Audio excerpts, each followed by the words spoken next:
Praise the lord, హల్లెలూయా. గత పాఠంలో సాధు సుందర్ సింగ్ గురించి తెలుసుకుంటున్నాం. మరి ఎప్పుడైతే పొడవాటి చుట్టూ కత్తిరించేసారో సమాజం వెళ్ళేసింది, కులం వెళ్ళేసింది, తల్లిదండ్రులు కూడా ఇంట్లోంచి వెళ్ళిపోమన్నారు. ఏ సుందరకి దిక్కు తోచక ఎక్కడికి వెళ్ళాలో తెలియక మరి కట్టుబట్టలతోనే బయటికి వచ్చేసాడు.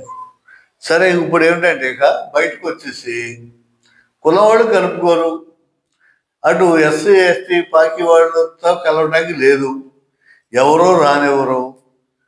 మరి ఏం చేయాలో కూడా అర్థం కావట్లేదు. అందుకని ఇక అక్కడ దగ్గరలో ఉన్నటువంటి ఒక చెట్టు క్రిందకి వెళ్ళి దాని నీడను కూర్చున్న సుందర్లో కొంచెం వణుకు ప్రారంభమైంది. సాయంకాలం అయిపోతుంది, పొద్దుగూకిపోతుంది, ఎటు వెళ్దామన్నా.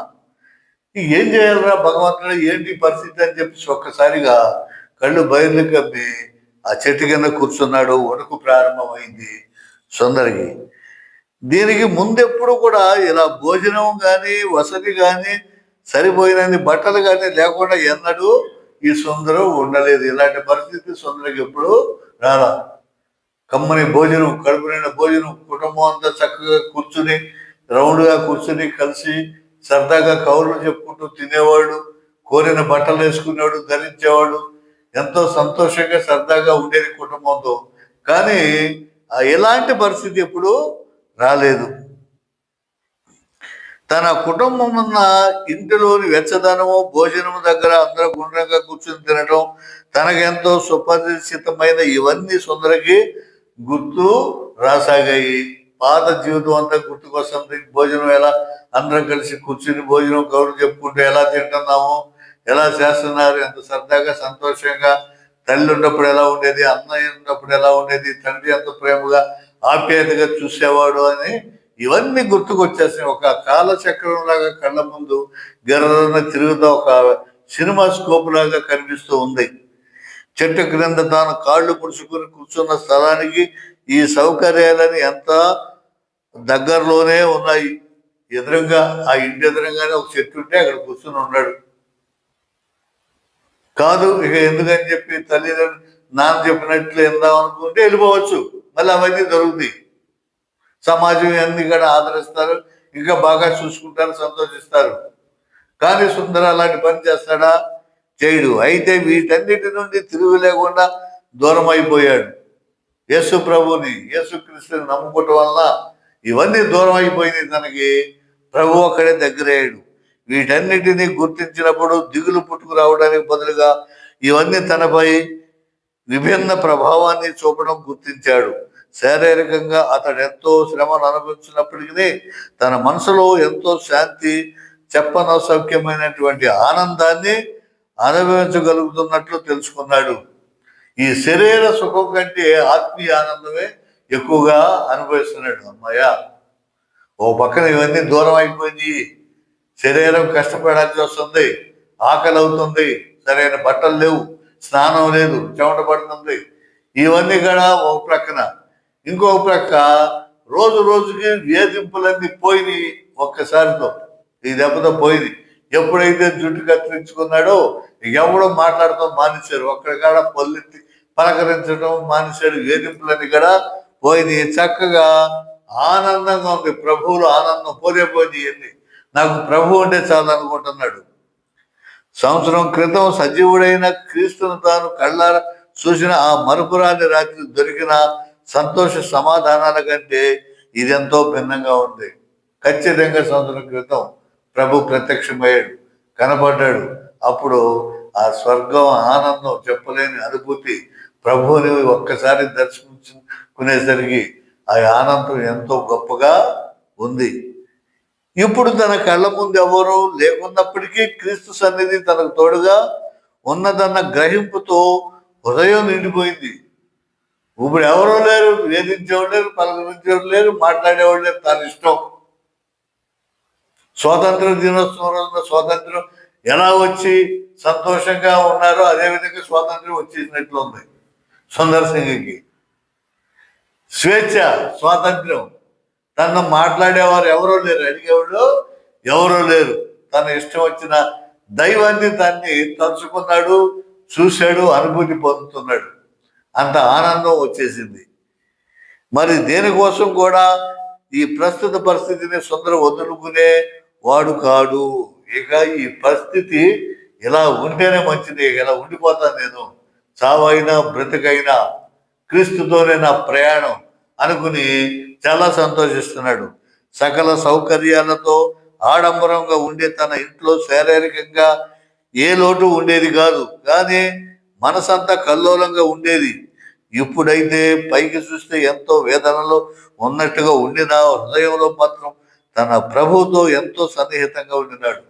ఇదివరకైతే శరీరానికి కావలసిన సకల సౌకర్యాలు ఇంట్లో ఉండేవి, బట్టలు కానీ, తిండి కానీ, స్నానానికి కానీ, మరి ఏది కావాల్సి అది ఉండేది. కానీ ఆత్మీయ ఆనందం ఉండేది కాదు. ఇప్పుడైతే శరీరానికి సంబంధించినవన్నీ పోతే పోనే, కానీ ఆత్మకి ఎంతో ఆనందం, సంతోషం, తృప్తి. తను కనుగొనవలసినటువంటి దాన్ని కనుగొన్నాడు. నిజ దేవుడు ఎవరో తెలుసుకున్నాడు. తనలో తన్మయం పొందుతున్నాడు, ఆనందిస్తున్నాడు. ఆ ఆనందం ఎంతో గొప్పగా ఉంది. పరలోకంలో ఇది నా మొదటి రాత్రి అని చెప్పేటంతగా ఆ రాత్రి దేవుని పొందు అనుభవించాడు. ఆధ్యాత్మిక జీవితంలో క్రొత్త పొంతలు తొక్కాడు. పరలోకంలో, స్వర్గంలో ఉన్నా నేను ఇప్పుడు నా దేవుని సన్నిధిలో నేనున్నాను అని చెప్పి ఎంతో పొంతలు తొక్కుతూ సంతోషంతో ఉన్నాడు, హృదయానందంతో ఉన్నాడు. ఆ రాత్రి తన ప్రభువు కోసం మాత్రమే కాక ప్రభుతో కలిసి తాను కూడా శ్రమను అనుభవిస్తున్నానని తలంచుచు హెబ్రీ పత్రికలో రాసినట్లు 11వ అధ్యాయంలో 26వ వచనంలో ఉన్నట్లు ఐగుప్తు ధర్మ కంటే క్రీస్తు విషయమై నింద గొప్ప భాగ్యమని ఎంచటంలోని భావం ఏమిటో తెలుసుకున్నాడు. చూడండి, ఇక్కడ హెబ్రీ పత్రిక 11వ అధ్యాయము 26వ వచనంలో ఎలా ఉంటుంది? విశ్వాసమును బట్టి ఐగుప్తు ధనము కంటే క్రీస్తు విషయమై నింద గొప్ప చాలా భాగ్యమని ఎంచుకొని అల్పకాలము పాపభోగము అనుభవించుట కంటే దేవుని ప్రజలతో శ్రమ అనుభవించుట మేలని యోచించాడు. ఇక్కడ ఉంది ఇలా. కాబట్టి స్వల్పకాలం, తుచ్చకాలం ఈ భోగభాగ్యాలు, ఈ భూలోకంలో సంతోషం, రుచికరమైన పదార్థాలు, తిండి, ఇవన్నీ కూడా స్వల్పకాలం. కానీ నిత్యకాలం మనకి దేవుని సన్నిధి, అక్కడ చావు ఉండదు, స్వర్గంలో ఉంటాం. అదే గొప్ప భాగ్యం అని చెప్పేసి ఇక్కడ హెబ్రీ పత్రిక 11వ అధ్యాయము 26వ వచనంలో మోషే ఏ రకంగా భావించుకున్నాడు, ఆ రకంగా భావించుకున్నాడు. ఆ భావం ఏంటో తెలుసుకున్నాడు. ఈ రీతిగా సంతోషకరమైన సంతృప్తితో ఆ రాత్రి గడిపాడు.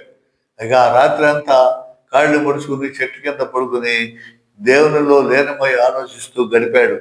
అయితే తెల్లవారగానే జీవితంలోని వాస్తవ పరిస్థితిని అతడు ఎదుర్కొనక తప్పదు. గ్రామంలోని ఆ చెట్టు కిందే ఎల్లకాలం ఉండలేదు. ఎప్పుడుగా ఆ చెట్టు కింద ఉండలేడు కదా. ఆ రాత్రి అయితే గడిచిపోయింది, తెల్లారిపోయింది. శారీరకంగా మళ్ళీ ఎక్కడో చోట తలదాచుకోవాలి, ఉండాలి. ఎక్కడికి వెళ్ళాలో ఏం చేయాలో సుందరికి తోచలేదు. కాబట్టి ఇప్పుడు ఎక్కడికి వెళ్ళాలి? ఊళ్ళోకి వెళ్ళడానికి ఏం లేదు, ఎక్కడికి వెళ్ళడానికి లేదు, తెలిసిన వారు ఎవరూ లేరు. ఏం చేయాలి?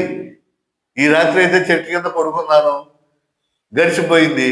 ఈ పగలంతా ఏం చేయాలి? ఇక శాశ్వత జీవితం అంతా 17 సంవత్సరాలే జీవితం ఇప్పుడు ఉన్నది. తర్వాత ఇంక చాలా జీవితం ఉంది. ఆ జీవితం అంతా ఎలా గడపాలి, ఏం చేయాలని చెప్పి ఆలోచించాడు. అక్కడ ఎవరి దగ్గరికైనా వెళ్ళడం జరిగితే సిక్కుల ఇంటికే వెళ్ళాలి, కానీ వారు తనను తెచ్చుకోరు, రానివ్వరు. ఎక్కడికైనా వెళ్ళాలంటే సిక్కుల దగ్గరికి వెళ్ళాలి, కానీ వెళ్ళేశారు కదా, ఎవరు రానివ్వరు, ఎవరో చేర్చుకోరు. హిందువులను, మహమ్మదీయులను సహాయం అర్థించే ప్రసక్తే లేదు. సిక్కులు కాకుండా హిందువులు కానీ మహమ్మదీయులు కానీ ఏళ్ళ దగ్గరికి వెళ్ళే ప్రసక్తే లేదు. కాబట్టి చివరికి ఒక నిర్ణయానికి వచ్చాడు సుందర్.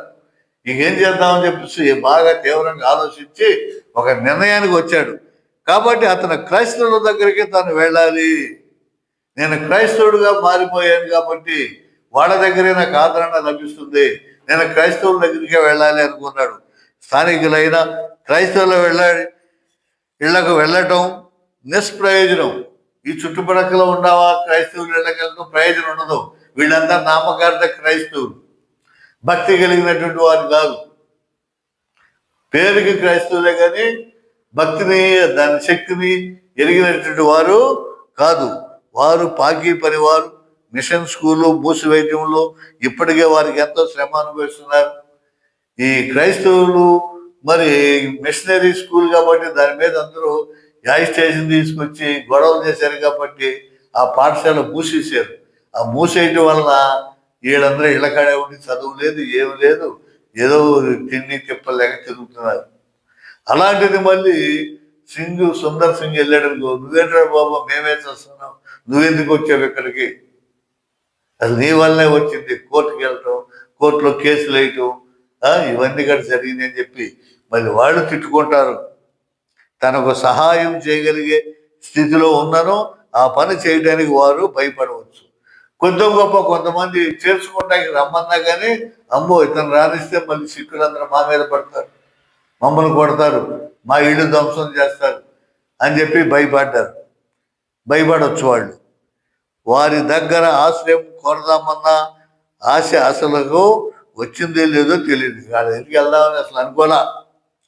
30 మైళ్ళ దూరంలో ఉన్న రాంపూర్లో ప్రెస్బిటేరియన్ మిషన్ కేంద్రం ఉందని సుందరకు తెలుసు. సరే, బాగా తీవ్రంగా ఆలోచించాడు ఎక్కడికి వెళ్ళాలని. 30 మైళ్ళ దూరంలో ఒక క్రిస్టియన్ మిషన్ కేంద్రం ఉంది. అక్కడ ఏంటది, ప్రెస్బిటేరియన్ మిషన్ కేంద్రం అక్కడ ఉంది అని తెలుసు. కాబట్టి సుందర ఆశ్రయం పొందాలంటే అంతకు మించిన దగ్గర స్థలం లేదు. ఇక నేను వెళ్ళి ఉండాలంటే వాళ్ళే నన్ను ఆశ్రయిస్తారు. ఆ మిషనరీసే నన్ను దగ్గరికి తెచ్చుకుంటారు, చేర్చుకుంటారు. అది ఒక్కటే మార్గం ఉంది, అది తప్ప నాకేమీ కనపడతలేదు. కనుక అక్కడికి వెళ్ళి పాద్రి గారిని, అంటే మాస్టర్ గారికి తన విషయాన్నంతా తీర్మానించుకున్నాడు. వెళ్ళి ఆ పాస్టర్ గారికి నాకు జరిగిందంతా చెబుదాం, నాకు ఇలా జరిగింది, నా పరిస్థితి ఇది, ఇంట్లో వాడు పంపించేశారు, నన్ను వెలేసారు, నేనైతే క్రీస్తు ప్రభుని వదిలిపెట్టను, మీరే నాకు సహాయం చేయాలి అని అడగాలని నిర్ణయించుకున్నాడు. అయితే ఇలా బయలుదేరడానికి ముందు మరో సంఘటన జరిగింది. ఈ బయలుదేరే ముందు ఇంకొక సంఘటన ఒకటి జరిగింది. అది వచ్చే పాఠంలో చెప్తా. అదేంటో ఇంకో భయంకరమైన సంఘటన జరిగిందన్నమాట. ఇక దాన్ని ఎలా తట్టుకున్నాడు, ఎలా ప్రభు కాపాడాడు, రక్షించాడు, ఇవన్నీ ఇక్కడ మళ్ళీ వచ్చే పాఠంలో నేను చెప్తాను. మరి జాగ్రత్తగా వినండి, సబ్స్క్రైబ్ చేయండి, మరి షేర్ చేయండి. మీ అందరికీ నా వందనాలు.